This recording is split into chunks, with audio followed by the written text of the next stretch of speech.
السلام علیکم ورحمۃ اللہ وبرکاتہ۔ معزز دوستو، حسب وعدہ میں استاذ محترم فضیلت الشیخ ڈاکٹر ارشد فہیم المدنی حفظہ اللہ کے ساتھ آپ سے روبرو ہوں۔ شیخ کی شخصیت محتاج تعارف نہیں ہے۔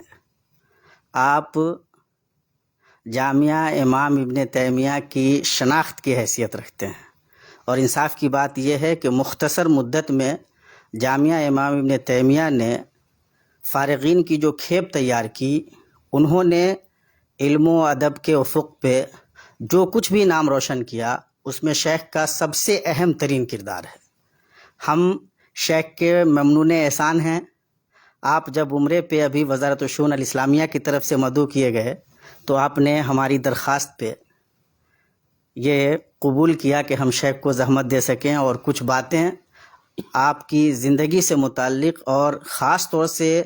تعلیم و تعلم کے میدان میں آپ کے جو تجربات رہے ہیں، ان تجربات کی روشنی میں ہم کچھ ان موضوعات کو ٹچ کر سکیں جن کی آج بہت زیادہ ضرورت محسوس کی جا رہی ہے۔ شیخ، ہم بے انتہا شکر گزار ہیں اور اللہ تبارک و تعالیٰ سے دعا کرتے ہیں کہ اللہ تبارک و تعالیٰ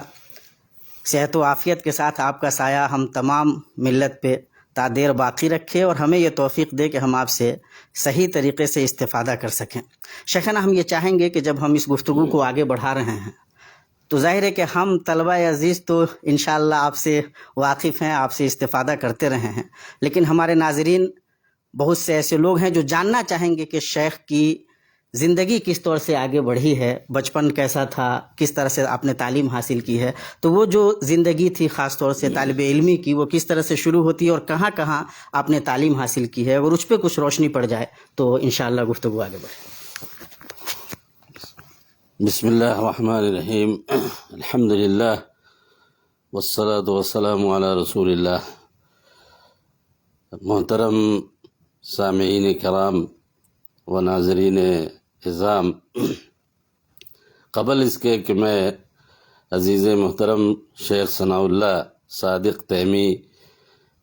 کے پہلے سوال کا جواب دوں یا اس سلسلے میں اپنی باتیں آپ کے سامنے رکھوں، اس سے پہلے میں اللہ رب العالمین کا شکر ادا کرتا ہوں کہ اللہ تعالیٰ نے اپنے فضل و کرم سے ایک لمبی مدت کے بعد مجھے حرمین کی زیارت کی توفیق نصیب فرمائی، اور اس کے ساتھ ساتھ اللہ تعالیٰ کے شکریہ کے بعد میں مملکت سعودی عرب، حکومت سعودی عرب اور خاص طور پہ خادم الحرمین الشریفین شاہ سلمان بن عبدالعزیز آل سعود اور ان کے ولی عہد محمد بن سلمان بن عبدالعزیز آل سعود حفظہم اللہ اور وزارت الشؤون الاسلامیہ والدعوہ والارشاد کی خدمت میں بہت زیادہ شکر اور امتنان پیش کرتے ہیں کہ ان کی عنایتوں کی وجہ سے آج مجھے اپنے چند ساتھیوں کے ساتھ حرمین کی زیارت نصیب ہوئی ہے۔ اب ہم آتے ہیں مولانا کے پہلے سوال کی طرف۔ میں اپنے آپ کو کوئی اس پوزیشن میں نہیں سمجھتا کہ اپنے بارے میں اس طرح کی چیزیں آپ کے سامنے رکھوں یا اپنی زندگی کے احوال سے متعلق باتیں آپ کو بتاؤں، لیکن سوال ہے تو اس کے جواب میں چند باتیں رکھنی ضروری ہیں۔ میری پیدائش 1967 عیسوی میں 1967 نومبر کے مہینے میں شیوہر، جو کہ بہار کا ایک سب سے چھوٹا ضلع ہے، اس کی ایک معروف علمی بستی امواں شیخ ٹولی، جو اب امواں مدینۃ الشیخ کے نام سے جانی جاتی ہے بستی، اس میں میری پیدائش ہوئی ہے، اور میری ابتدائی تعلیم بستی کے گاؤں کے ایک ادارے میں، مدرسے میں، جس کا نام المدرسۃ الربانیہ ہے، مدرسہ ربانیہ، میری ابتدائی تعلیم مکمل طور پہ بلکہ متوسطہ تک کی مکمل تعلیم میں نے وہاں پہ حاصل کی، اور میری بنیاد، میرے آنے والی تعلیمی زندگی کی بنیاد وہی اصل ہے جو میں نے وہاں حاصل کیا ہے. الحمدللہ میرے بعض اساتذہ وہاں ایسے تھے جنہوں نے بڑی ایمانداری کے ساتھ اور خاص طور پہ عربی گرامر، نحو اور صرف کے جو قواعد ہیں انہوں نے اتنی محنت سے مجھے پڑھایا کہ مجھے وہی چیز ہمیشہ میرے لیے مفید ثابت ہوتی رہی. جی یہ ابتدائی تعلیم تھی میری. اور اس کے بعد پھر میں آگے جب وہاں کی تعلیم مکمل ہو گئی بستی کی، تو حسب روایت ہے نا بچوں کی طرف سے میں نے بھی داخلے کے لیے کئی جگہ درخواستیں دی، کوششیں کی، اور بالآخر مجھے مدرسہ منظر العلوم بلرامپور مغربی چمپارن میں جانے کا، پڑھنے کا اتفاق ہوا. لیکن یہ عجیب بات تھی کہ جب میں وہاں گیا اور میرا داخلہ آخری کلاس میں وہاں لیا گیا، ایک وہاں بہت ہی اچھے استاد تھے مولانا عبدالحنان قاسمی صاحب رحمۃ اللہ علیہ، جو لہسنیہ کے رہنے والے تھے. تو انہوں نے میرا داخلہ امتحان لیا اور یہ کہا کہ بھائی آپ کا جس کلاس میں داخلہ لیا جا رہا ہے اس میں بچے نہیں ہیں، آپ انتظار کریں، اگر بچے آئیں گے تو پڑھائی شروع ہوگی. ایک ہفتہ گزر گیا، کوئی بچہ نہیں آیا. اسی بیچ میں شیخ احمد مجتبیٰ سلفی مدنی حفظہ اللہ ہے نا، وہ جامعہ سلفیہ بنارس سے فراغت کے بعد وہاں مدرس کی حیثیت سے مامور تھے. انہوں نے مجھے بلایا اور مجھ سے کچھ سوالات کیے اور پھر یہ مجھے مشورہ دیا، اور ان کا یہ مشورہ میرے لیے بہت مفید ثابت ہوا کہ آپ یہاں نہ رہیں، یہاں آپ ضائع ہو جائیں گے اور آپ فیض عام چلے جائیں. انہوں نے ایک تحریر لکھی، اس وقت جو وہاں کے ذمہ دار تھے ناظم احمد رحمۃ اللہ علیہ، ان کے نام سے، اور اس تحریر کو لے کر کے میں فیض عام گیا اور الحمدللہ میں نے وہاں داخلہ لیا. اس طریقے سے ثانویہ کی تعلیم میں نے فیض عام میں مئو میں مکمل کی. ثانویہ کے بعد آگے کی تعلیم کے لیے میں نے جامعہ سلفیہ بنارس کا انتخاب کیا، اور اس کی وجہ یہ ہوئی کہ ہمارے بیشتر جو ساتھی تھے فیض عام میں، ان سب نے یہ پروگرام بنایا کہ ہم لوگوں کو جامعہ سلفیہ میں بنارس میں داخلہ لینا چاہیے.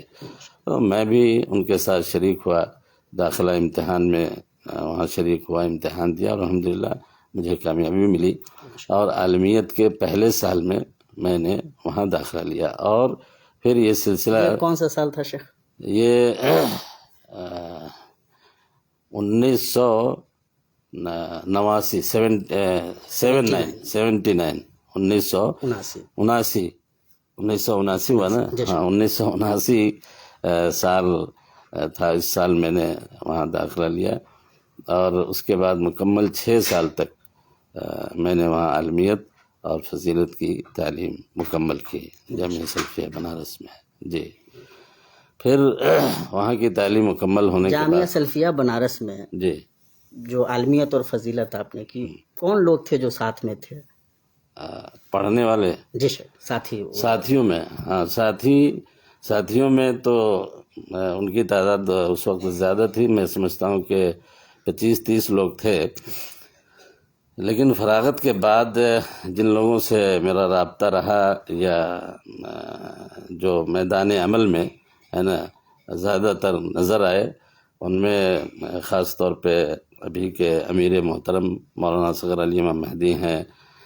مولانا عبدالسلام صاحب سلفی جو ممبئی کے امیر جماعت ہیں ہے نا، اور اسی طریقے سے ہمارے ایک کلاس ساتھی مولانا مظہر علی مدنی جو جامعہ اسلامیہ فیض عام کے ابھی ناظم اور شیخ الجامعہ ہیں غالباً ہے نا. تو یہ وہ لوگ تھے جن کے ساتھ میں نے تعلیمی سفر مکمل کیا جامعہ سلفیہ بنارس میں. ہمارے ساتھیوں میں ایک اور نام جو ہے نا قابل ذکر ہے، اور وہ ہیں ارشد سراج الدین صاحب ہے نا، جو ابھی دہلی میں مقیم ہیں. اور الحمدللہ ان سے تعلقات جو ہے نا ہمارے قائم ہیں، باتیں ہوتی رہتی ہیں. جی جامعہ سلفیہ سے فراغت کے بعد جی. ڈائریکٹ مدینہ یونیورسٹی پہنچ گئے یا اس درمیان نہیں. کچھ اور مسئلہ ہو رہا ہے؟ جامعہ سلفیہ سے فراغت کے بعد میرا داخلہ مدینہ یونیورسٹی میں نہیں ہو سکا، اور اس کی وجہ یہ تھی کہ میری عمر کم تھی، ماشاء اللہ. ہے نا. جی. کم عمری میں میں نے فراغت حاصل کر لی، تو جو مطلوبہ عمر تھی اس میں 1 سال کی کمی رہ گئی، جس کی وجہ سے میرا داخلہ نہیں ہوا. تو اس 1 سال کی مدت کو میں نے تدریس میں لگایا. ہاں. اور اسی سال میں نے جامعہ سلفیہ جنک پور دھام نیپال کا رخ کیا، اور وہاں وہ ادارہ اس وقت جو ہے نا ماشاءاللہ کافی ترقی پہ تھا، اور بہت سارے اساتذہ وہاں مدنی اساتذہ موجود تھے. تعلیمی سلسلہ بھی اچھا تھا اور معیاری تعلیم ہو رہی تھی. تو وہاں میں نے 1 سال وقت گزارا بحیثیت مدرس کے. اور میں ابھی بتاتا چلوں آپ کو کہ وہاں کے جو ذمہ دار تھے، بلکہ ہیں ابھی، مولانا عبدالسمیع صاحب مدنی فیضی، وہ اس وقت وہاں کے ناظم ہوا کرتے تھے. تو باوجود کہ وہاں مدنی علماء کی ایک بڑی تعداد موجود تھی، جس میں مولانا رضا اللہ مدنی، مولانا عمیر مدنی، مولانا حبیب الرحمن مدنی، اور کئی لوگ تھے، لیکن اس کے باوجود ایک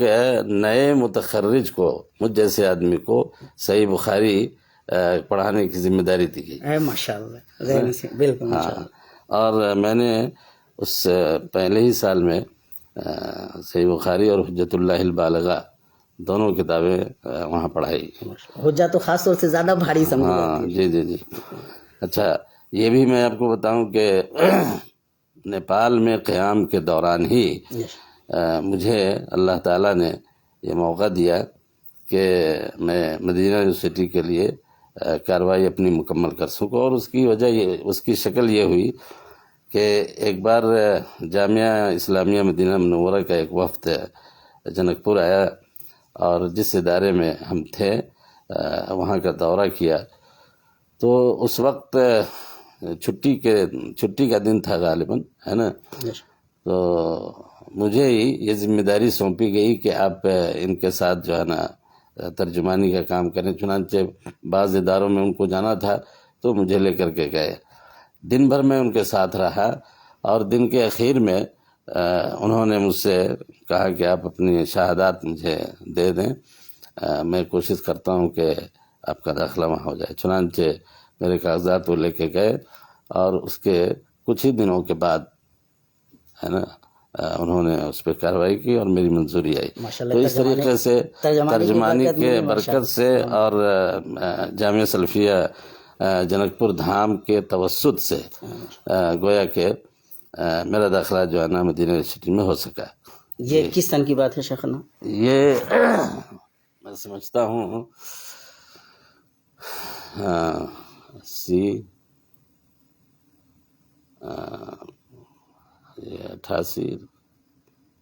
87 کی بات ہوگی. 1987 یا 1988 کا غالباً وہ سال تھا جس میں میری منظوری ہوئی. اور پھر اس کے بعد میں نے مدینہ یونیورسٹی میں 4 سال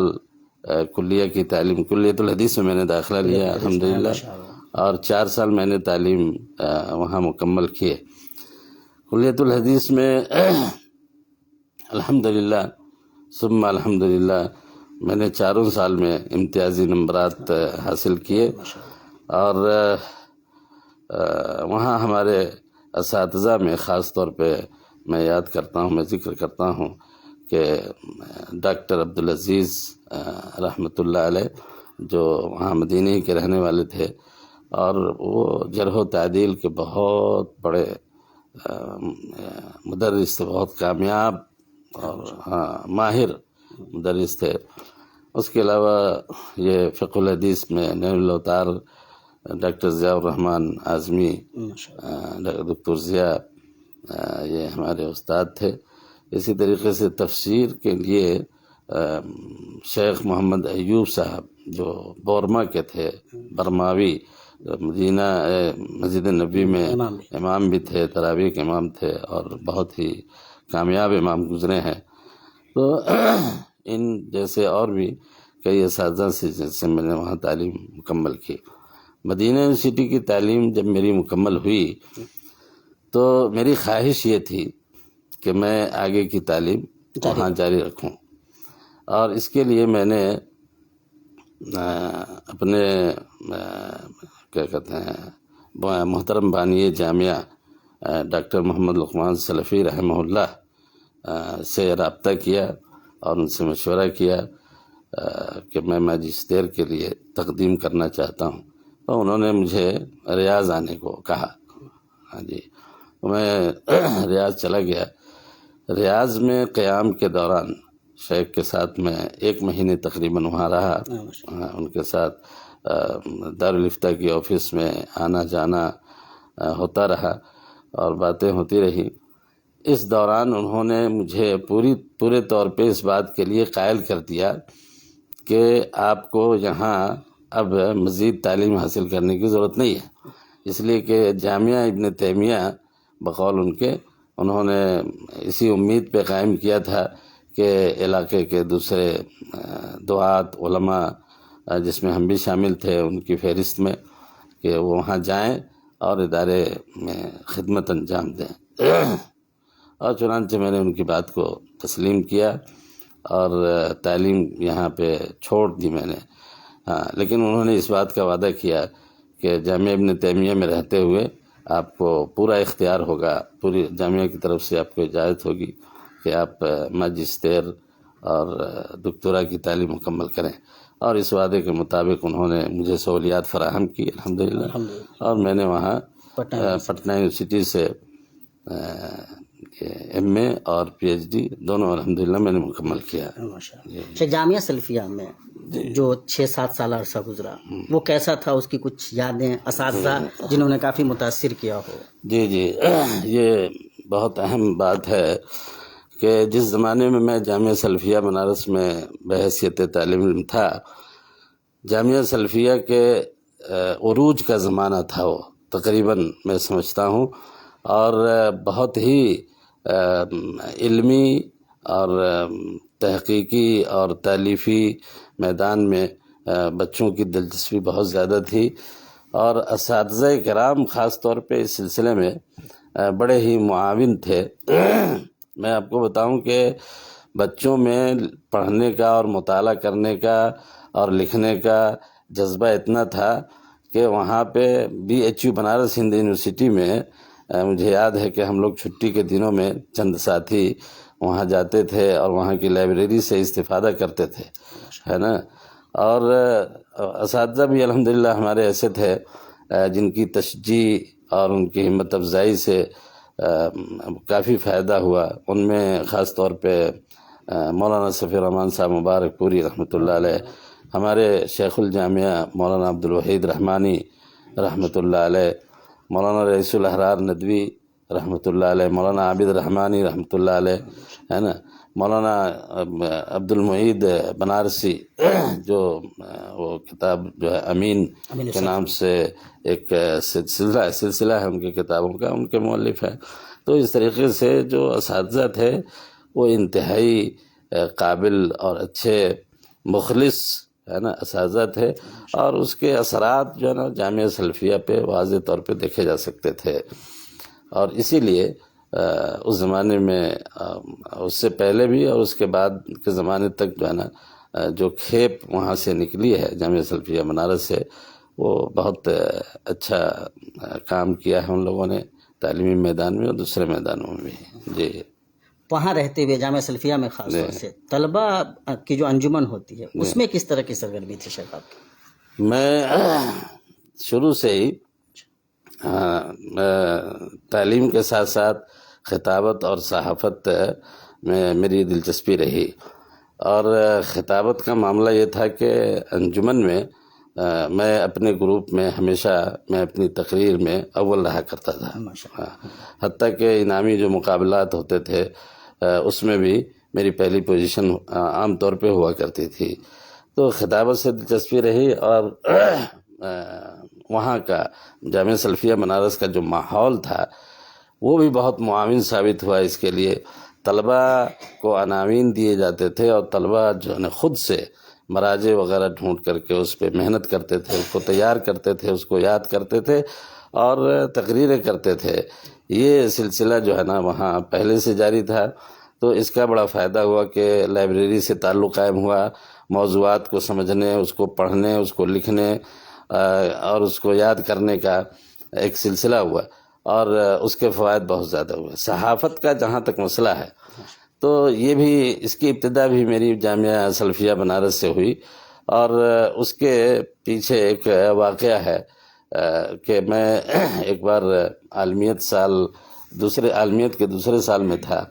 اس وقت مولانا صفی الرحمن صاحب مبارک پوری رحمۃ اللہ علیہ ماہنامہ محدث کے مدیر ہوا کرتے تھے، ایڈیٹر، اور ماہنامہ محدث کو اس وقت بہت بڑی شہرت حاصل تھی، خاص طور پہ مولانا کے اداریے کی وجہ سے کافی بڑے حلقے میں اس کو پڑھا جاتا تھا، نہ صرف ہندوستان میں بلکہ ہندوستان سے باہر دوسرے ملکوں میں بھی اس کی بڑی مانگ تھی، اور بڑی تعداد میں محدث شائع ہوا کرتا تھا۔ تو میں نے ایک بار مولانا سے کہا کہ مولانا مجھے جو ہے نا کچھ لکھنے کے لیے بتائیے، میں کیسے کروں؟ تو ایک برجستہ انہوں نے کہا کہ ایسا ہے کہ تم کو میں ایک عنوان دیتا ہوں، اس پہ جو ہے نا ایک صفحہ لکھ کے لاؤ۔ میں نے کہا کہ بتائیے، تو انہوں نے کہا کہ قرآن اور اونٹ، قرآن اور اونٹ یہ تمہارا ٹاپک ہے، اور اس پہ تم جانا مجھے لکھ کے دکھاؤ۔ تو میں کہا کہ مولانا جی قرآن اور اونٹ میں سمجھا نہیں، کیا مطلب ہوا اس کا؟ تو کہا کہ نہیں، تم پہلے پڑھو اور اس کو دیکھو، ڈھونڈو، اور پھر مجھ سے کل ملو۔ اور نتیجہ یہ ہوا کہ پھر میری دلچسپی بڑھی، اور میں نے اس کو لکھا کئی مرحلے میں۔ شیخ نے اس کی تصحیح کی، اور تصحیح کرنے کے بعد پھر انہوں نے آگے رہنمائی کی، اور اس طریقے سے میری دلچسپی تحریر میں بڑھتی گئی۔ اور طالب علمی کے زمانے میں نے محدث میں، اس زمانے کے محدث میں میرے کئی مضامین شائع ہوئے، الحمدللہ۔ آپ نے وہ طلبہ کی جو سالانہ میگزین تھی، طلبہ کی سالانہ میگزین جو تھی وہاں، جس کا نام المنار تھا، مجھے اس کا ایڈیٹر منتخب کیا گیا، اور میں نے پوری کامیابی کے ساتھ اس سال اس میگزین کو تیار کیا، اس کے لیے مضامین اکٹھے کیے، اور میں نے اس کا ایک اچھا سا اداریہ بھی لکھا، اور اس میں بعض موضوعات بھی تھے۔ اور المنار کو اس وقت میں سمجھتا ہوں کہ تمام سلفی اداروں میں جو سالانہ میگزین شائع ہوتے تھے اس میں المنار کی ایک انفرادی حیثیت تھی۔ ہاں، اور اہل علم جو ہے نا اس کو بڑی قدر کی نگاہ سے دیکھتے تھے۔ تو میرا اس زمانے میں مدیر ہونا المنار کا، اس کو میں اپنے لیے بہت بڑی بات سمجھتا تھا، اور اس سے مجھے آنے والی زندگی میں بڑا فائدہ ہوا، الحمدللہ۔ شیخنا، جب جامعہ اسلامیہ مدینہ منورہ سے BA مکمل ہوا، ڈاکٹر صاحب سے بات ہوئی، ماشاءاللہ طے ہوا، جامعہ امام ابن تیمیہ پہنچے، تب جامعہ امام ابن تیمیہ کی کیا کیفیت تھی، اور آپ نے کس طرح سے اپنے آپ کو وہاں ڈھالا، کیا کچھ ذمہ داریاں دی گئیں؟ دیکھیے، جامعہ امام ابن تیمیہ میں جب آیا ہوں، اور اس کے بعد سے جو میں نے وہاں خدمات انجام دی ہیں، یہ ایک لمبی مدت ہے اور بڑی لمبی کہانی ہے، جس کے لیے جو ہے نا آپ کا انٹرویو جو ہے یا یہ وقت اس کے لیے کافی نہیں ہے۔ لیکن اختصار کے ساتھ میں آپ کو بتاؤں کہ میری ذمہ داریاں یا میری جو خدمات ہیں اس کے 3 ادوار ہیں، ان کو ہم 3 حصوں میں تقسیم کر سکتے ہیں۔ جی، تو 92 کے اخیر میں، 1992 کے اخیر میں جامعہ امام ابن تیمیہ میں بحیثیت مدرس ہے نا بحال کر دیا گیا تھا، اور اس کے بعد سے لے کر کے آپ یہ سمجھیں کہ 96 یا 98 تک کا جو دور ہے، یہ میرے لیے بدقسمتی سے بہت بڑی آزمائش کا دور تھا جامعہ ابن تیمیہ میں۔ اور اس چیز کو میں نے ابھی عام طور پہ بیان نہیں کیا ہے لوگوں کے سامنے، لیکن آج پہلی بار آپ کے ساتھ گفتگو میں اس چیز کو میں چاہتا ہوں کہ اس کی تھوڑی وضاحت ہونی چاہیے، ہاں، تاکہ اس سے جو ہے دوسرے لوگوں کو بھی فائدہ حاصل ہو۔ انشاءاللہ۔ جی، تو میں اصل میں جب جامعہ آیا تو ہمارے جو پیش رو وہاں بعض ذمہ داران تھے، انہوں نے یہ سمجھا کہ مجھے کوئی ایسی ذمہ داری دی جا رہی ہے جو بعد میں چل کر کے ان کے لیے مصیبت بن سکتی ہے، یا کہ ان کو اس سے نقصان ہو سکتا ہے، اس طرح کی چیزیں، اس طرح کی ذہنیت بن گئی۔ اب اس کے نتیجے میں مجھے جو ہے نا کئی ناحیے سے یعنی ذہنی اعتبار سے، مالی اعتبار سے بھی نقصان پہنچایا گیا، اور جان بوجھ کر کے کیا گیا ہے نا۔ حتیٰ کہ میرے سلسلے میں بعض خطوط جو ہے نا ایسے لکھے گئے ہیں جو میری نوکری کے لیے اور میرا جو تعاقد تھا علی حساب الشیخ ہے نا، اس کے لیے خطرناک ہو سکتے تھے۔ آپ کو میں یہ بتاؤں کہ آج بھی وہ طلباء جو ہے نا موجود ہیں ہے نا، جنہوں نے مجھے بعد میں بتایا کہ شیخ میں نے فلاں صاحب کے کہنے سے آپ کے موٹر سائیکل کے انجن میں بالو میں نے بھر دیا تھا، انا للہ و استغفر ہے نا۔ تو اس طرح کے حالات تھے۔ تو ابتدائی سالوں میں مجھے بڑی عجیب و غریب کیفیت سے وہاں گزرنا پڑا۔ میرے پاس وہ خطوط ہیں، ان خطوط کی کاپیاں ہیں جو میرے خلاف سفارت خانے کو لکھی گئیں، اور اس میں میری بہت الٹی سیدھی شکایتیں کی گئی۔ مقصد یہ تھا کہ ان کا جو ہے نا وہ تعاقد ختم کیا جائے، ان کو یہاں سے چلتا کیا جائے۔ پتہ نہیں، شاید وہ یہ سمجھ رہے تھے یہ لوگ کہ اگر یہ شخص یہاں ٹک گیا تو پھر ہم لوگوں کے اوپر جو ہے نا شاید یہ غالب آ جائے، یا یہ کہ ہم لوگوں کے لیے جو ہے نا مصیبت بن جائے، ہے نا۔ لیکن الحمدللہ میں نے ڈاکٹر لقمان سلفی رحمۃ اللہ علیہ سے معاہدہ کیا تھا اللہ کی خاطر، ہے نا، اور جامعہ امام ابن تیمیہ کی تعمیر، ترقی اور اس کے تعلیمی ترقی کے لیے خاص طور پہ میرا جو کمٹمنٹ تھا ان کے ساتھ، اس کو لے کر کے میں آیا تھا۔ اس لیے میں گھبرایا نہیں، ان حالات کا میں نے مقابلہ کیا، اور بڑی خاموشی کے ساتھ میں نے کبھی ان چیزوں کے بارے میں کبھی کوئی بیان نہیں دیا اس سے پہلے۔ ہاں، اس سے پہلے یہ باتیں ہم لوگوں تک پہنچی بھی نہیں ہیں۔ تو میں نے الحمدللہ اس کا مقابلہ کیا، اور پوری ثابت قدمی کے ساتھ اپنے مشن پہ جامعہ کے تعلیمی معیار کو اچھا بنانے، اس کو مضبوط بنانے کے لیے جتنی کوششیں ہو سکتی تھی میں نے کرنی شروع کی۔ اور اس کے نتیجے میں یہ ہوا کہ یہ لوگ سمجھ گئے، ہے نا، کہ اس آدمی کو جو ہے نا بہت آسانی کے ساتھ یہاں سے ہلایا نہیں جا سکتا، تو اس لیے کمپرمائز کی پوزیشن میں آ گئے۔ اور اس کے بعد پھر دھیرے دھیرے معاملہ یہ ہوا کہ جامعہ امام ابن تیمیہ میں جتنے بھی مناصب ہے نا وضع کیے گئے، مثال کے طور پہ میں آپ کو بتاؤں کہ میرے آنے کے بعد سب سے پہلے مدیر التعلیم کا ایک شعبہ جو وہ قائم کیا گیا کہ تعلیمی امور کو الگ کیا جائے، اور اس کا تو مجھے اس کا مدیر بنایا گیا۔ اس کے کچھ سالوں کے بعد مرکز علامہ ابن باز للدراسات الاسلامیہ کا شعبہ قائم کیا گیا،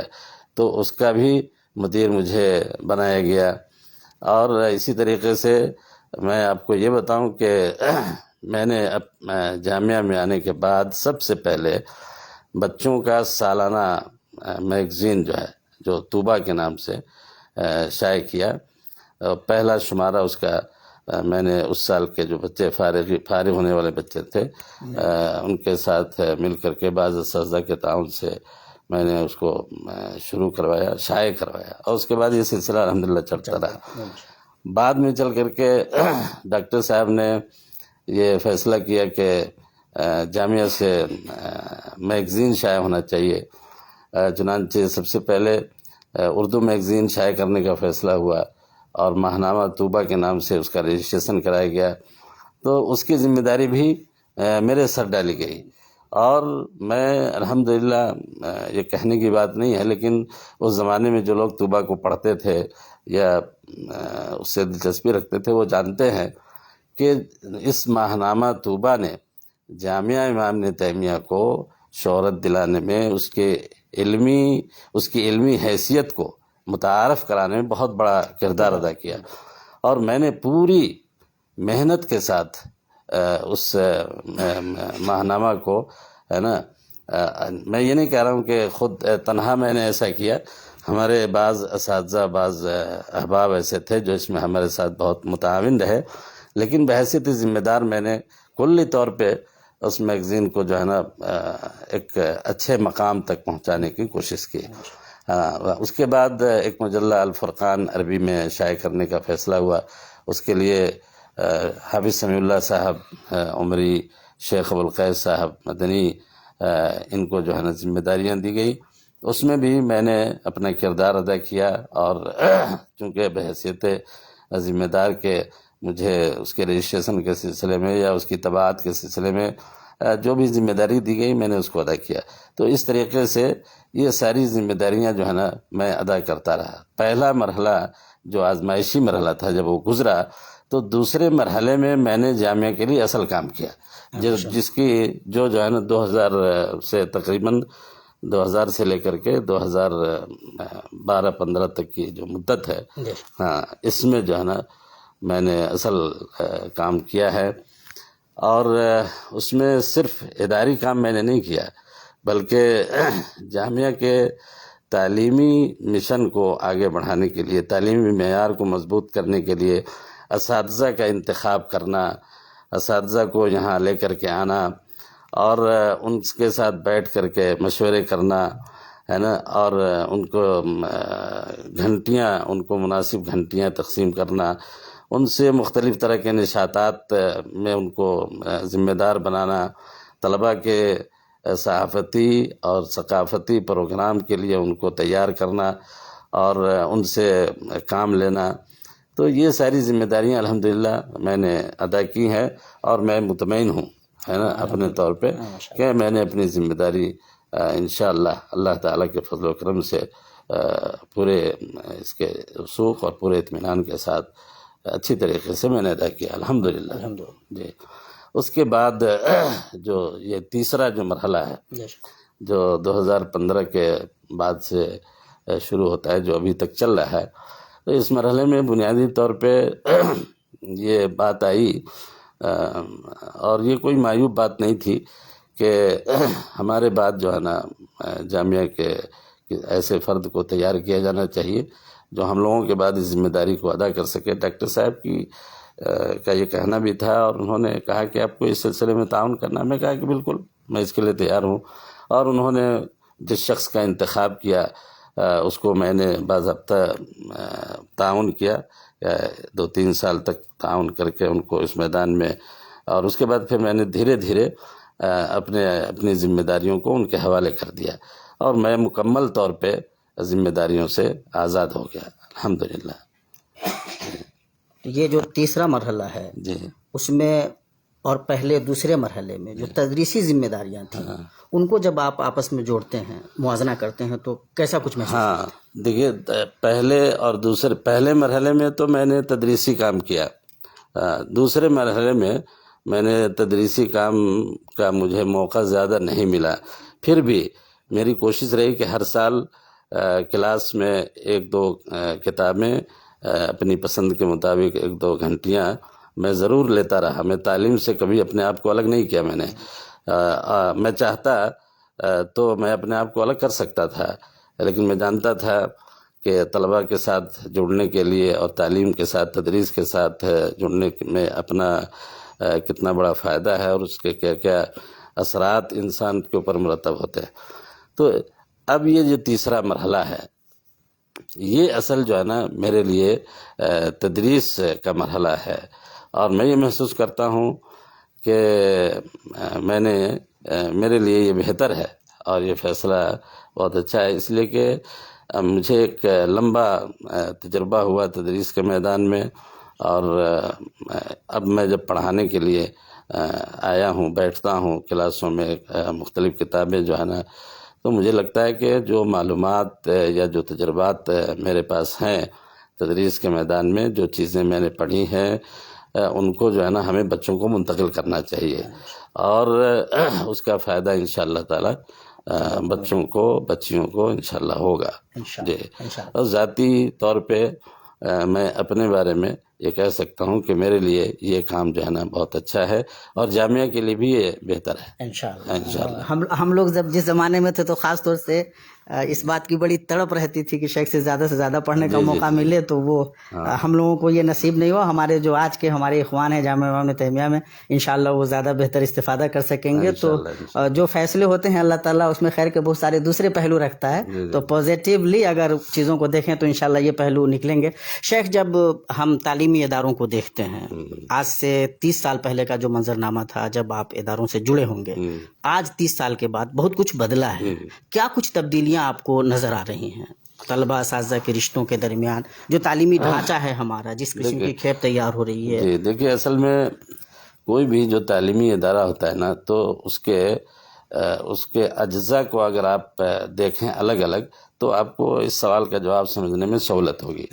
ادارے کے اندر 3 حصے ہوتے ہیں، یا اس کے 3 بنیادی عناصر ہوتے ہیں۔ ایک عنصر جو سب سے بڑا عنصر ہے میری سمجھ کے مطابق، وہ انتظامیہ ہے۔ دوسرا عنصر ادارے کا اساتذہ ہے، اور تیسرا عنصر جو ہے نا یہ طلبہ ہے نا۔ تو آپ الگ الگ ان چیزوں پہ غور کریں گے تو یہ بات آپ کو سمجھ میں آ جائے گی کہ تبدیلی صرف ایک جگہ نہیں ہوئی ہے، تبدیلی ان تینوں جگہوں پہ ہوئی ہے، اور بڑی تیزی کے ساتھ تبدیلی ہوئی ہے۔ ہم یہ کہہ سکتے ہیں کہ پہلے جو جامعہ کے ذمہ داران یا جو مسئولین تھے، آج کے مقابلے میں وہ زیادہ مخلص تھے، اور زیادہ جو ہے نا ایمانداری کے ساتھ اپنی ذمہ داری کو ادا کرتے تھے، اور ان کے اندر تڑپ اور لگن جو ہے نا جو تھی وہ آج کے مقابل میں زیادہ تھی۔ تو اس میں بھی کمی ہوئی ہے۔ اسی طریقے سے آپ اساتذہ کو اگر لے لیں تو اس میں بھی آپ نمایاں فرق محسوس کریں گے۔ جو طلبہ اس زمانے میں پڑھ چکے ہیں اساتذہ سے، وہ اگر آج جائیں انہی مدارس میں دیکھیں وہاں بیٹھ کر کے، تو ان کو نمایاں فرق محسوس ہوگا۔ اساتذہ پہلے کلی طور پہ اپنے آپ کو طلبہ کے لیے وقف کرتے تھے،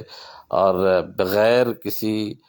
وقت کی رعایت کیے ہوئے طلبہ کے لیے جو ہے نا ہمیشہ تیار رہتے تھے، ان کو فائدہ پہنچانا، ان کے ساتھ ان کو جو ہے نا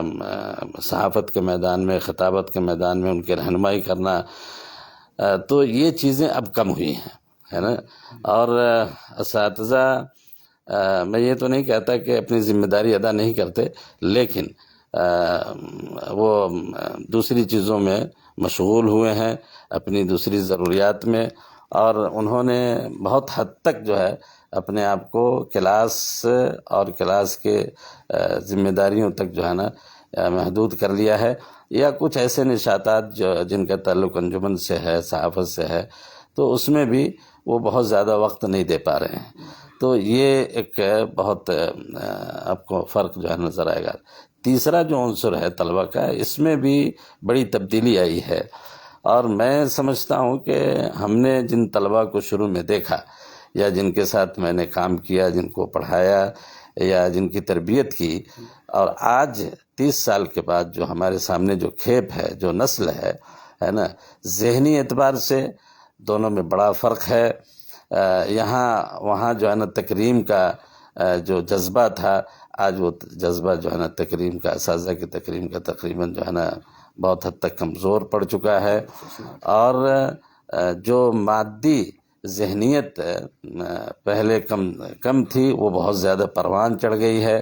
طلبہ کے اندر۔ اور اسی طریقے سے ان کو جو ہے نا ان کے اندر جو ہے وہ کیا کہتے ہیں کہ دینداری جو ہونا چاہیے، جو ایک طالب علم کے اندر جو صفات ہونے چاہیے، ہے نا، خشوع خضوع ہونا چاہیے، عبادات کے اندر رغبت ہونی چاہیے، یہ چیزیں بھی بہت حد تک جو ہے نا کمزور پڑ گئی ہیں۔ اور یہ صرف میں یہ کہنا چاہتا ہوں کہ یہ میں کسی خاص ادارے کے بارے میں نہیں کہہ رہا ہوں، یا مثال کے طور پہ جامعہ ابن تیمیہ یا کے بارے میں، ہندوستان کے اندر جتنے مدارس ہیں، ہے نا، چاہے وہ جس جماعت کے مدارس ہوں، تمام مدارس میں آپ کو یہ فرق جو ہے نا نمایاں طور پہ محسوس ہوگا اور آپ دیکھیں گے۔ تو یہ چیزیں ہیں، حالات کے اعتبار سے تبدیلیاں ہو رہی ہیں، لیکن پھر بھی اس میں جو ہے نا انسان کو اپنی جو ذمہ داری ہے، ہر طبقے کے، ہر عنصر کے لوگوں کو اپنی ذمہ داری سمجھنی ہوگی اور اس کا جائزہ لینا ہوگا۔ جو ذمہ دار ہیں وہ نظر ثانی کریں اپنے رویے پہ، اساتذہ کو بھی نظر ثانی کرنی چاہیے، اور طلبہ کی تربیت میں اساتذہ کا بہت بڑا رول ہوتا ہے۔ اساتذہ اگر ایمانداری کے ساتھ کام کرتے ہیں تو انشاءاللہ طلبہ بھی ان کے ساتھ ویسے ہی معاملہ کرتے ہیں۔ تو طلبہ اساتذہ اگر انشاءاللہ محنت کریں گے اور اس چیز پہ توجہ دیں گے تو طلبہ میں جو خامیاں انشاءاللہ وہ دور ہو سکتی ہیں۔ جزاک اللہ خیر۔ شیخ، یہ جو ساری تبدیلیاں رونما ہوئی، ظاہر ہے ہم ان تبدیلیوں کو بہت مثبت نہیں کہہ سکتے، تبدیلیاں وہ ہیں جو ہمیں پریشان کرتی ہیں۔ تو کیا پچھلے چند سالوں پہلے مدارس نے جب اپنے نصاب میں تبدیلیاں شروع کی، ہم نے اپنے اداروں کو یونیورسٹیوں سے جوڑنے کی کوشش کی، ہماری جو کھیپ تیار ہوئی ان میں جو کچھ باصلاحیت لوگ تھے وہ نکل کر کے یونیورسٹیوں میں گئے، وہ کبھی لوٹے نہیں، انہوں نے اپنی ایک مادی دنیا بسائی۔ کیا ان تمام چیزوں کا بھی منفی اثر زیادہ پڑا ہے؟ دیکھیے، نصاب تعلیم میں تبدیلی کا جہاں تک مسئلہ ہے تو یہ ایک قدیم مسئلہ رہا ہے، اور ہر زمانے میں اس پہ اہل علم کے درمیان بحثیں ہوئی ہیں۔ مجھے یاد ہے کہ کم از کم 2 بڑی کانفرنسیں یا سیمینار جو ہے نا اس موضوع پہ جس میں میں شریک ہوا ہوں، ایک جامعہ سلفیہ بنارس میں، اور دوسرے جو ہے نا مولانا عبدالواحد مدنی جامعۃ الصفا ان کا ایک ادارہ ہے، تو وہاں پہ اسی سلسلے کی ایک اچھی کانفرنس تھی۔ تو اس پہ تو بحثیں جاری ہوئی ہیں، لیکن جہاں تک مسئلہ ہے کہ تبدیلی جو نصاب میں ہوئی ہے اس سے میں سمجھتا ہوں کہ کوئی فرق جو ہے نا بہت زیادہ طلبہ کے اس پہ نہیں پڑا ہے، طلبہ کے رویے پہ۔ ہاں، فرق جو پڑا ہے وہ یہ ہے کہ ادھر مادی دور، مادی ذہنیت کا اضافہ ہوا ہے ساتھ میں، اور دوسرے یہ کہ جو ذرائع تھے یا جو مواقع تھے مدارس وغیرہ کے اندر، ہے نا، اس میں کمی آئی ہے، اور اس کے مقابل میں سرکاری یونیورسٹیوں میں یا مدارس میں یا دوسرے میدانوں میں، ہے نا، مدارس کے پڑھنے والے طلباء کے لیے مواقع میسر ہوئے ہیں۔ تو اس کا حل یہ تھا کہ مدارس والے اس پہ غور کرتے اور اس کو اسی کے مقابل میں، ہے نا، اپنے ہاں ان چیزوں پہ غور کر کے اس میں وسعت لاتے، تنخواہوں کے معاملے میں یا اسکالرشپ کے معاملے میں یا دوسری چیزیں، تاکہ طلباء کی رغبت ادھر ہوتی۔ اور ابھی جو ہے نا آپ نے جو پوچھا، میں کیا بتاؤں کہ میں بہت ہی تکلیف محسوس کر رہا ہوں اس وقت جو ہے نا کہ بچے صرف یہ کہ پڑھنے کے بعد جا رہے ہیں یونیورسٹیوں میں، یہ تو پہلے سے بھی ہو رہا ہے اور یہ سلسلہ جو ہے نا آئندہ بھی جاری رہے گا۔ اب صورتحال یہ ہے، خاص طور پہ بہار کے تناظر میں آپ دیکھیں گے تو مدرسہ میں پڑھنے والے بچے، ہے نا، دینیات کی کتابیں یا دینیات کے جو مواد ہیں ان کے مقابل میں جو عصری سبجیکٹس ہیں، میتھ یا سائنس یا حساب کے، اس پہ ان کی پوری توجہ ہے۔ اور اس کی وجہ یہ ہے کہ اب کچھ سرکاری اداروں میں نوکریاں جو ہے نا آ گئی ہیں، تو یہ بچے سمجھتے ہیں کہ ہم اگر محنت کریں گے اور میٹرک کر لیں گے، انٹر کر لیں گے اچھے نمبرات سے، ہے نا، ٹریننگ کر لیں گے تو ہمیں سرکاری جاب مل جائے گی، ایک مستقل ذریعہ آمدنی ہو جائے گا۔ اور خود ہمارے یہاں اساتذہ نے بتایا اور دوسرے اداروں میں بھی جو ہے نا یہ بات عام ہوئی، دیکھی گئی ہے کہ بچے رہتے یہاں ہیں، ہاسٹل میں رہتے ہیں، دینی ادارے کے ہاسٹل میں رہتے ہیں، اور پوری پڑھائی کا فوکس جو ہے ان کا وہ جو ہے نا اسکول کے نصاب پہ ہے۔ تو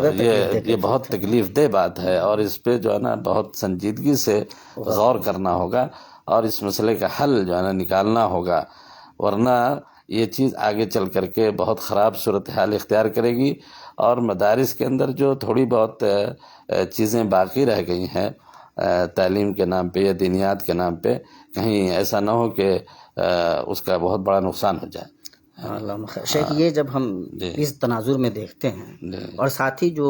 اگر ابھی ہم ملک کا منظرنامہ دیکھیں، خاص طور سے ہمارے جو وہ مدارس جو بورڈ سے منسلک تھے تو کئی ریاستوں میں انہیں پریشان کیا گیا، ان کے وجود پہ تلوار لٹک گئی،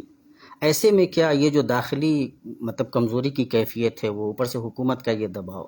کیا مدرسوں کا جو مستقبل ہے وہ ہندوستان میں محفوظ ہے؟ دیکھیے، جہاں تک مدارس کے مستقبل کا مسئلہ ہے، ان کے تحفظ کا مسئلہ ہے، اور حکومت کا جو رویہ ہے، اس تناظر میں اگر آپ دیکھیں گے تو آپ کو یہ محسوس ہوگا واضح طور پہ کہ دو طرح کے مدارس ہیں۔ ایک مدارس وہ ہیں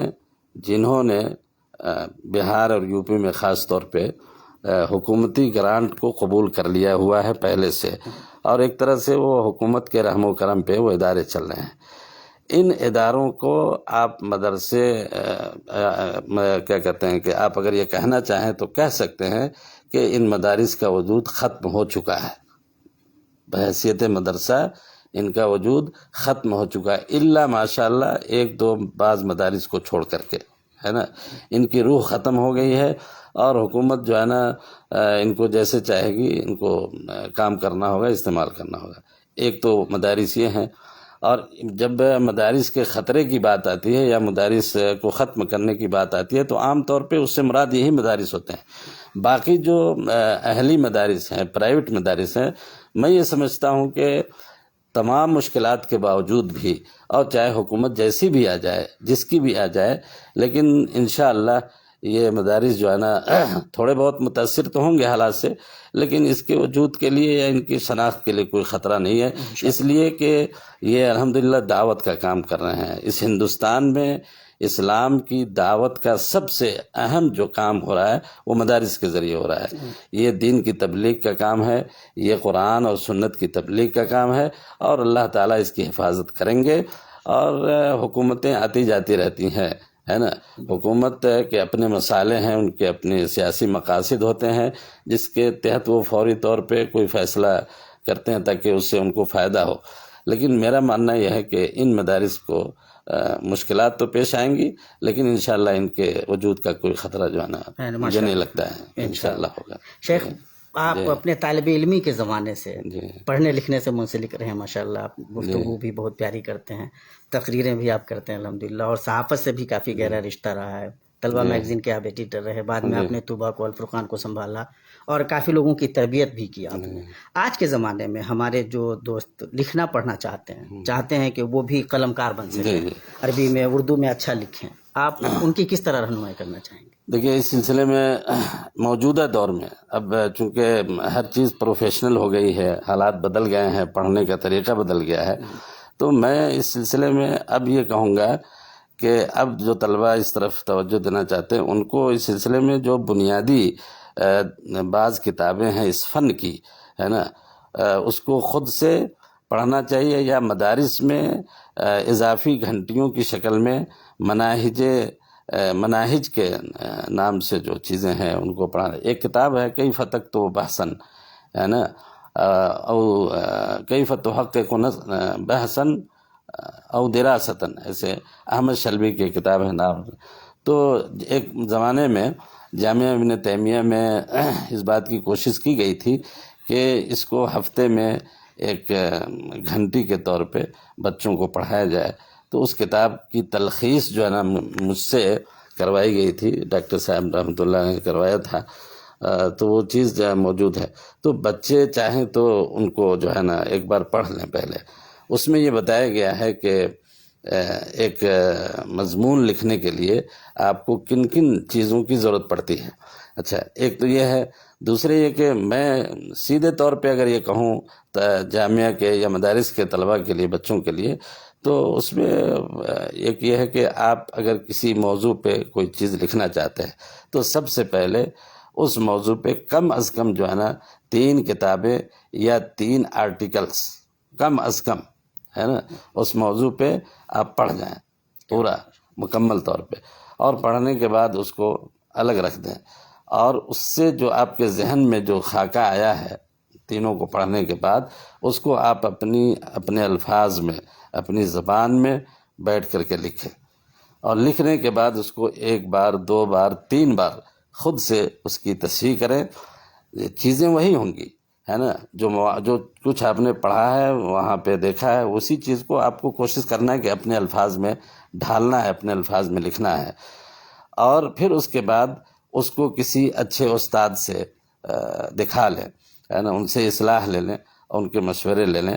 اور پھر اس کے بعد یہی طریقہ جو ہے نا آگے بھی جاری رکھیں۔ کسی موضوع پہ بھی اگر آپ کو کچھ لکھنا ہے تو سب سے پہلے اس موضوع سے متعلق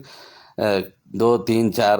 چیزیں جو ہے نا، چاہے وہ آرٹیکل کی شکل میں ہو یا کتابچے کی شکل میں ہو، پہلے اس کو پڑھ جائیں اور پڑھنے کے بعد پھر لکھیں۔ یہ سلسلہ جب آگے بڑھے گا تو انشاءاللہ خود بخود جو ہے نا وہ طالب علم جو ہے آگے بہت ساری چیزیں سمجھنے لگے گا، لکھنے لگے گا، اور تحقیقی مزاج بھی انشاءاللہ اس کا پیدا ہوگا، بہت سے مصادر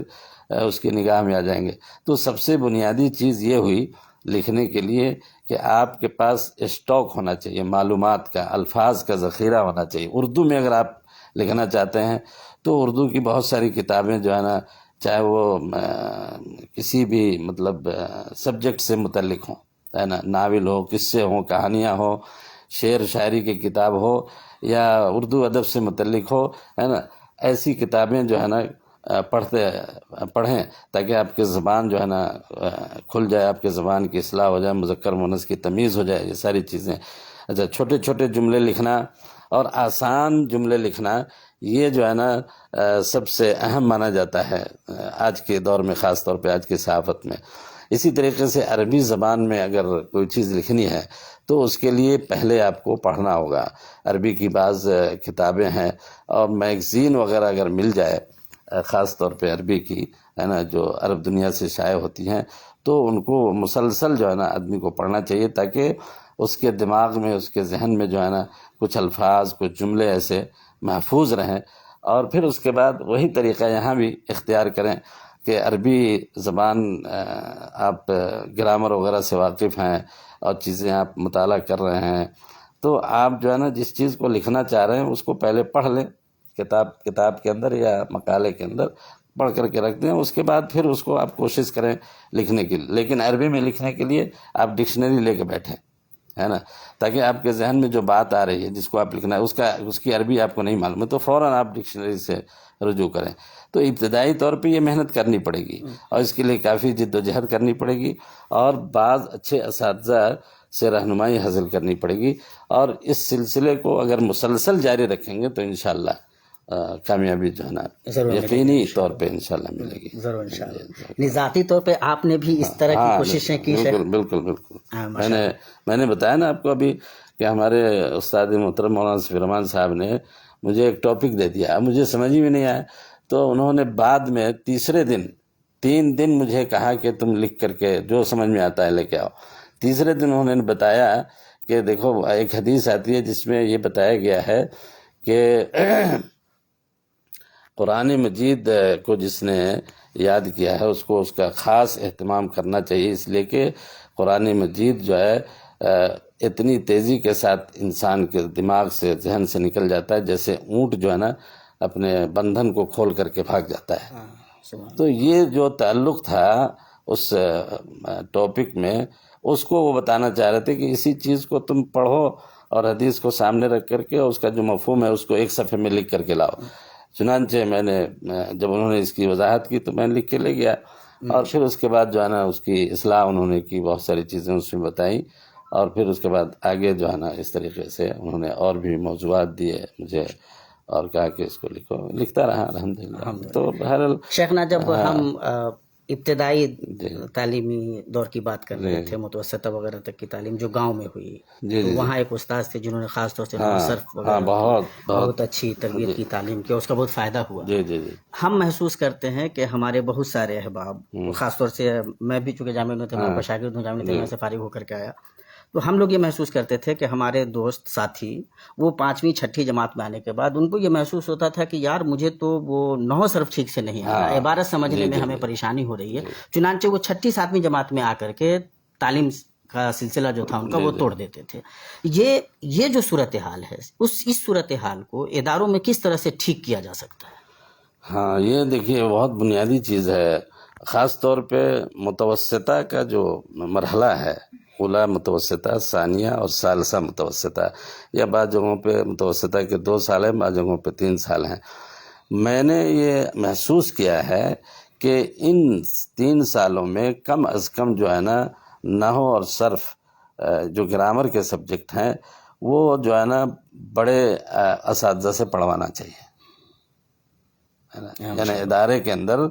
جو قابل استاد ہیں، جو اچھے استاد ہیں، چاہے وہ اونچے درجے کی کتابیں کیوں نہیں پڑھاتے ہوں، ان کو یہ جو ہے نا یہ متوسطہ میں 1 گھنٹے کم سے کم جو ہے نا دینی چاہیے، اس لیے کہ وہیں سے اگر بچے کو نحو ٹھیک سے جو ہے نا ان کو سمجھا دیا گیا، پڑھا دیا گیا، وہاں مسئلہ صرف سمجھانے کا نہیں، وہاں بلکہ یاد کروانا ہوتا ہے، تو اس کے لیے کوئی بااثر استاد چاہیے تاکہ بچہ اس کے ڈر سے یاد کر لے اور یاد کر کے سنا سکے، ہے نا؟ تو یہ ایک بہت اہم چیز ہے، اور وہاں پہ ہم ایک عام طور پہ نئے استاد کو ڈال دیتے ہیں، ایک نیا استاد ہے کوئی آیا تو اس کو جو ہے نا متوسطہ کی گھنٹیاں دینی دے دیتے ہیں، اب نتیجہ یہ ہوتا ہے کہ وہ خود جو ہے نا اس مادے کا حق ادا نہیں کر پاتا، اور بچے جیسا محنت کرنی چاہیے، جیسا محنت استاد کو کروانی چاہیے، وہ بچے جو ہے نا نہیں کر پاتے ہیں، اور وہیں سے کمزوری جو ہے نا باقی رہ جاتی ہے۔ اب میں بتاؤں آپ کو کہ میں نے جو آپ کو ذکر کیا مدرسہ ربانیہ میں میری جو ابتدائی تعلیم ہوئی، تو اس میں نحو اور صرف کو خاص طور پہ میں نے 4 سال تک، میرے استاد مولانا محمد داؤد سلفی حفظہ اللہ آج بھی زندہ ہیں، باحیات ہیں، ہے نا؟ تو 4 سال تک انہوں نے مجھے حفظ کرایا، ہے نا، نحو و صرف کے قواعد کو، اور مختلف کتابیں الگ الگ جو ہے نا، میزان الصرف، میزان النحو اور ہدایت النحو، اس طرح کی کتابیں تھیں، تو وہ متون حفظ کرواتے تھے اور مشق کے ذریعے جو ہے نا اس کو پڑھواتے تھے۔ اچھا، ایک اور دلچسپ بات میں یہ بتاؤں کہ جب میری تعلیم وہاں مکمل ہوئی تو میرے کئی ساتھی تھے گاؤں کے، ہے نا، تو ان سب کا داخلہ جو ہے نا ہو گیا کہیں نہ کہیں، اور میرا داخلہ اس سال کہیں نہیں ہو سکا، ہے نا، اس لیے کہ میری کوئی مناسب سفارش جو ہے نا نہیں گئی کہیں پہ، تو مجھے مزید 1 سال جو ہے نا وہاں رہنا پڑا، ہے نا، اور اس 1 سال میں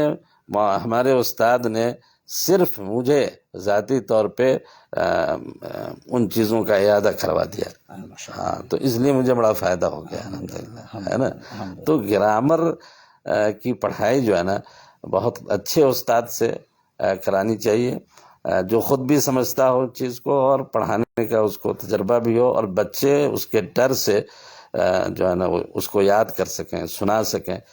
تب جا کر کے انشاءاللہ جو ہے نا یہ کمزوری جو ہے ختم ہو سکتی ہے۔ ایک ٹرینڈ شیخ یہ ہے کہ بچوں کی یہ کیفیت رہتی ہے بالعموم، بیچ میں جیسے ایک ٹرینڈ آیا یا ایک خیال آیا، جس خیال کو زمین پہ اتارنے کی کوشش ہوئی کہ دینی اداروں میں بھی خاص طور سے عالمیت اور فضیلت کے کلاسوں میں بچوں کو ڈائریکٹ عربی زبان میں پڑھایا جائے، کیا وہ تجربہ کامیاب رہا یا اس کے خاطر کا اثرات مرتب ہوئے؟ نہیں، دیکھیے، میں سمجھتا ہوں کہ ایسا سوچنا، بلکہ اس کا تجربہ جامعہ ابن تیمیہ میں بھی ہو چکا ہے، لیکن یہ ناکام تجربہ رہا ہے، یعنی کہ آخری سال کے یا فضیلت کے سالوں میں بچوں کو جو ہے نا عربی میں پڑھانا شروع کریں، اور ان کو یہ کہیں کہ بھئی ہم عربی میں ہی آپ کی تدریس ہوگی، یہ طریقہ صحیح نہیں ہے۔ اس کے لیے آپ کو ایک ماحول بنانا ہوگا، اور اس کا طریقہ یہ ہے کہ یعنی متوسطہ کے بعد ثانویہ جب مکمل کر لے بچہ، عالمیت میں آ جائے، تو وہیں سے سارے سبجیکٹ کو نہیں، لیکن خاص طور پہ جو ہے نا عربی ادب کا سبجیکٹ ہے، یا اور بھی حدیث وغیرہ سے متعلق جو چیزیں ہیں، ان کو جو ہے نا عربی میں وہیں سے پڑھانا شروع کریں، تب جا کر کے وہ فضیلت تک پہنچتے پہنچتے بچے جو ہے نا استاد کے لہجات کو اور ان کے طرز کلام کو سمجھ کر کے اور اصطلاحات کو سمجھنا شروع کر دیں گے. آپ اچانک سے فضیلت میں لا کر کے بچوں کو عربی میں پڑھانا شروع کریں گے تو اس کا کوئی فائدہ نہیں ہوا اور نہ ہوا ہے. ایک دوسری چیز یہ ہے کہ اس کے لیے سب سے ضروری چیز یہ ہے کہ بچے جہاں ہاسٹل میں رہتے ہیں وہاں جو ہے نا جو اساتذہ ان کی نگرانی پہ مامور ہیں ہے نا ان کو اس بات کے لیے قائل کیا جائے کہ آپ ہاسٹل میں بچوں کی زبان پہ خاص توجہ رکھیں اور اس بات کی کوشش کریں بچوں کو مجبور کریں خاص طور پہ عالمیت اور فضیلت کہ وہ جو ہے نا عربی زبان میں بات کریں. صرف کلاس میں استاد کے لیکچر دے دینے سے عربی میں کوئی فائدہ نہیں ہے جب تک کہ وہ بچے آپس میں خود جو ہے نا عربی میں گفتگو کرنا نہ شروع کریں یا عام ضروریات کے بارے میں اگر عربی میں بات نہ کریں تب تک میں سمجھتا ہوں کہ اس کا کوئی فائدہ نہیں ہے. اور ایسا اس سے پہلے ہوا ہے اور صرف جامعہ ابن تیمیہ میں نہیں میری بات جو ہے نا کئی ادارے کے ذمہ داران سے ہوئی ہے. اس سفر میں بھی اس موضوع پہ بات ہوئی ہے بعض لوگوں سے تو ان کا بھی یہی کہنا تھا کہ بھئی کیا کہتے ہیں کہ عربی میں آپ یہ اجباری کرتے ہیں کہ فضیلت کے سالوں میں عربی میں تدریس ہوگی تو اس کا کوئی فائدہ نہیں ہوگا. بچوں میں جب تک شروع سے یہ رجحان پیدا نہیں ہوگا اور ان کے اندر اس کے دلچسپی اس سلسلے میں نہیں آپ پیدا کریں گے تو اس کا کوئی فائدہ نہیں ہونے والا ہے. جی اس لیے کہ یہ چیزیں جو ہے نا ممارست اس میں ضروری ہے. زبان اب دیکھیے آپ اس کو سمجھ سکتے ہیں بھائی کہ ایک آدمی جو عامل ہے ہندوستان سے آتا ہے یہاں پہ ہے نا تو ممارست کی وجہ سے عربی زبان کا جو لہجہ ہے یہاں پہ عامی لہجہ ہے اس کو آسانی کے ساتھ بولنے لگتا ہے اور ساری اپنی ضروریات عربی میں مکمل کرنے لگتا ہے نا. تو یہ ایک دو دن یا ایک دو سال کا مسئلہ نہیں ہے. اس کو کنٹینیو کرنا ہوگا اور اس کو پورے اس میں داخل کر کے اور ایک سوچے سمجھے پروگرام کے تحت اس کو چلانا ہوگا تو انشاءاللہ اس کے فوائد ہوں گے. جی انشاءاللہ. یعنی یہ ہے کہ مطلب جس طرح سے اس معاملے کو آگے بڑھانا چاہیے تھا جیسے ہندوستان وغیرہ میں شیخ جو انگلش میڈیم اسکول ہیں کیا ان سے ہم اس سلسلے میں فائدہ اٹھا سکتے تھے؟ بالکل. انگلش میڈیم اسکول ہمارے لیے ایک نمونہ ہے نا اور وہاں جو چیزیں ہو رہی ہیں اس سے تجربہ حاصل کرنا چاہیے. آپ دیکھیں انگلش میڈیم اسکول میں پوری مطلب ہم سمجھتے ہیں کہ کلاس 3-2 کے بعد ہی جو ہے نا 3-4 سے جو ہے وہ سارے سبجیکٹ ان کو کوشش کرتا ہے استاد کے انگریزی میں بولے. ہاسٹل جو بچوں کا ہوتا ہے بورڈنگ ہے نا انگلش میڈیم اسکول کے اس میں پابندی ہوتی ہے. میں نے خود دیکھا ہے میرے بعض بچے تھے بورڈنگ میں وہاں پابندی ہوتا ہے کہ کوئی بھی بچہ جو ہے نا انگلش کے علاوہ دوسری زبان میں بات نہیں کر سکتا ہے. تو یہ جب چیزیں آتی ہیں تو اس کے بعد بچہ خود بخود عادی ہو جاتا ہے. اس سے فائدہ اٹھانا چاہیے مدارس میں اور ہاسٹل کے اندر اس نظام کو پہلے نافذ کریں اس کے بعد اس کو کلاس میں نافذ کریں تب فائدہ ہوگا. اس سے جڑا ہوا چونکہ آپ ادارے کے ذمہ دار بھی رہے ہیں اور لگاتار پچھلے کم سے کم 40 سالوں سے آپ اداروں سے وابستہ ہیں دیکھ رہے ہیں چیزوں کو. مدارس میں جو تبدیلیاں رونما ہوئی ہے ان میں ایک تبدیلی یہ ہے کہ اب اہل مدارس فیس لے رہے ہیں بچوں سے. کیا یہ جو فیس لینے کا رواج جس طرح سے بڑھ رہا ہے وہ جو غریب طبقہ تھا جن کو مدارس مطلب ٹارگٹ کرتے تھے وہاں سے بچے اٹھ کر کے آتے تھے اور اس بوجھ کو اٹھاتے تھے کہیں ایسا تو نہیں ہے کہ یہ جو سلسلہ بڑھ رہا ہے اس سے وہ طبقہ محروم ہوتا چلا جائے گا؟ دیکھیے اس سلسلے میں آپ کو دونوں پہلو پہ نگاہ رکھنی ہوگی چونکہ میں انتظامی امور سے جڑا رہا ہوں ایک زمانے تک. اس لیے میں آپ کو بتا رہا ہوں کہ ادارے جو ہندوستان میں ہیں جو بڑی محنت مشقت اور بڑی جد و جہد کے بعد جو ہے نا ان کے ذمہ داران جو ہے نا اس کو چلانے میں کامیاب ہو رہے ہیں. نہ صرف یہ کہ ملکی حالات ان کے فیور میں نہیں ہیں بلکہ ان کے فائننس کا مسئلہ جو ہے ان کی مالیات کا مسئلہ بڑا ہی ٹف ہو گیا ہے اور خاص طور پہ ان دنوں میں. تو اس پہلو کو بھی ہمیں سامنے رکھنا ہوگا. اچھا دوسری چیز یہ کہ جو غریب طلبہ ہیں جو بالکل ہی اہل نہیں ہے نا ان کو بھی نظر انداز نہیں کیا جانا چاہیے اور ضابطے کو اس طریقے سے بنانا چاہیے کہ اس میں گنجائش باقی رہے ان بچوں کے لیے جن کو جو کسی بھی طریقے سے کوئی بھی فیس دینے کے اہل نہیں ہے نا. اور اس کے لیے مدارس والوں کو جو ہے نا ایک باضابطہ جو ہے نا ایک تحقیق کے بعد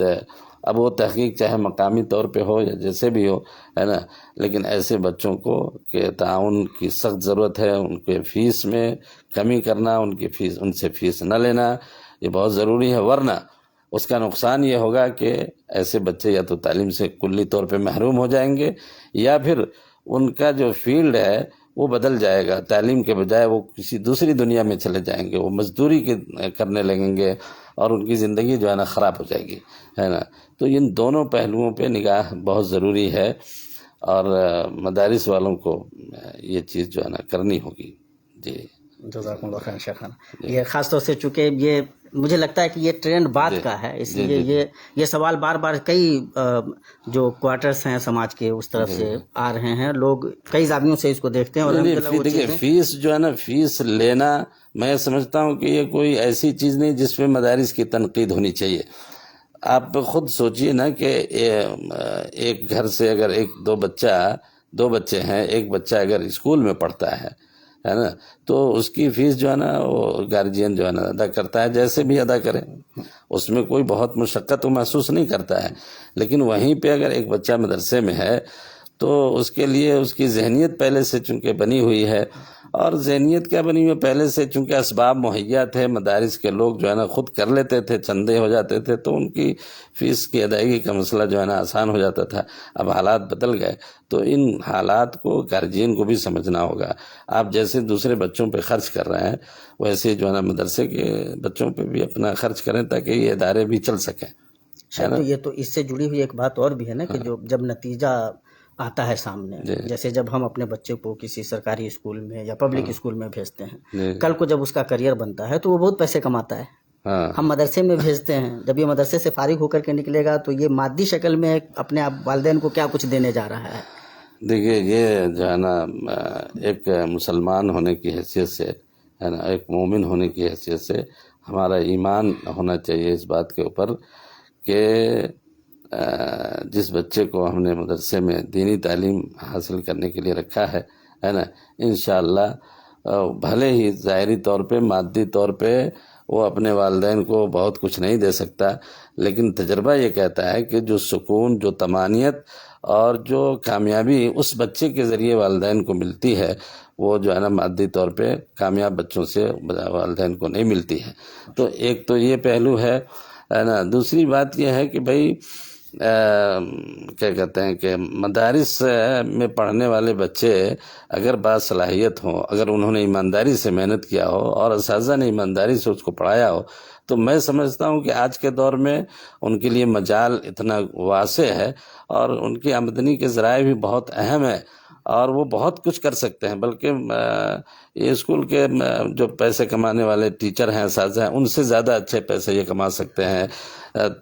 ترجمے کا میدان ہے، اور تجارت میں بھی اب بہت ساری چیزیں ایسی آ گئی ہیں، عربی زبان سے متعلق، دوسری زبانوں سے متعلق، ہے نا. اور انفرادی طور پہ بھی اگر آدمی کے اندر صلاحیت ہے تو بہت کچھ کر سکتا ہے. تو مادی اعتبار سے بھی ہمیں نہیں سوچنا چاہیے کہ وہ بیکار ہے یا وہ ہمارے لیے کچھ نہیں کر سکتا ہے. وہی بچے جو ہے نا عام طور پہ اپنے والدین کا سہارا بنتے ہیں، اور وہی بچے جو ہے نا ان کی بڑھاپے میں جو ہے نا ان کو کام آتے ہیں. ماشاء اللہ. اللہ تعالیٰ یہ توفیق بھی دیتا رہے ہمیں، یہ اچھی بات بھی ماشاء اللہ. شیخ اب ہم اپنی گفتگو کے آخری پڑاؤ پہ ہیں، ہمارے بہت سارے احباب الحمدللہ استفادہ کر رہے ہیں، وہ لگاتار سن رہے ہیں. ماشاءاللہ. آپ اپنی طرف سے ہم عزیزان کو کیا پیغام دینا چاہیں گے؟ دیکھیے پیغام تو بڑے لوگ دیا کرتے ہیں بھائی، میں کیا پیغام جو ہے نا مجھے کیا دینا ہے. البتہ میں 2-3 چھوٹی باتیں جو ہے نا ضرور کہنا چاہوں گا. پہلی تو یہ ہے کہ خاص طور پہ طلباء کے لیے کہ اس دنیا کی اس بھیڑ میں، دنیا کیا ہے، ایک بہت بڑی بھیڑ ہے، میلہ ہے. اس میلے میں، اس بھیڑ میں اگر آپ اپنی شناخت بنانا چاہتے ہیں اور چاہتے ہیں کہ لوگ آپ کی طرف دیکھیں یا آپ کو پوچھیں، تو اس کے لیے آپ کو اپنے میدان میں امتیازی خصوصیت پیدا کرنی ہوگی. ہاں، چاہے وہ جس میدان میں بھی. میں یہ نہیں کہہ رہا ہوں کہ جو ہے نا دینی تعلیم ہی کے میدان میں یا کسی، جس میدان میں بھی ہوں، پوری ایمانداری کے ساتھ اور پوری محنت کے ساتھ اس کو حاصل کریں. تعلیم ہو یا کچھ سیکھنا ہو، تاکہ آپ کے اندر جو ہے نا وہ ایک خصوصیت پیدا ہو جائے، جس خصوصیت کی وجہ سے لوگ جو ہے نا آپ کی طرف محتاج ہوں، لوگ آپ کی ضرورت محسوس کریں، پھر اس وقت جو ہے نا انشاءاللہ آپ سماج میں نہ بوجھ ہوں گے اور نہ آپ محسوس کریں گے کہ ہاں جو ہے نا ہمارا کوئی مصرف نہیں ہے، بلکہ لوگ آپ کو ہاتھوں ہاتھ لیں گے۔ تو ایک تو یہ چیز جو ہے نا بہت ضروری ہے کہ انسان جو ہے نا اپنی ذاتی محنت سے جو ہے نا اپنا مقام اپنے اندر صلاحیت پیدا کرے، ٹھیک ہے۔ دوسری چیز یہ ہے کہ انسان جو ہے نا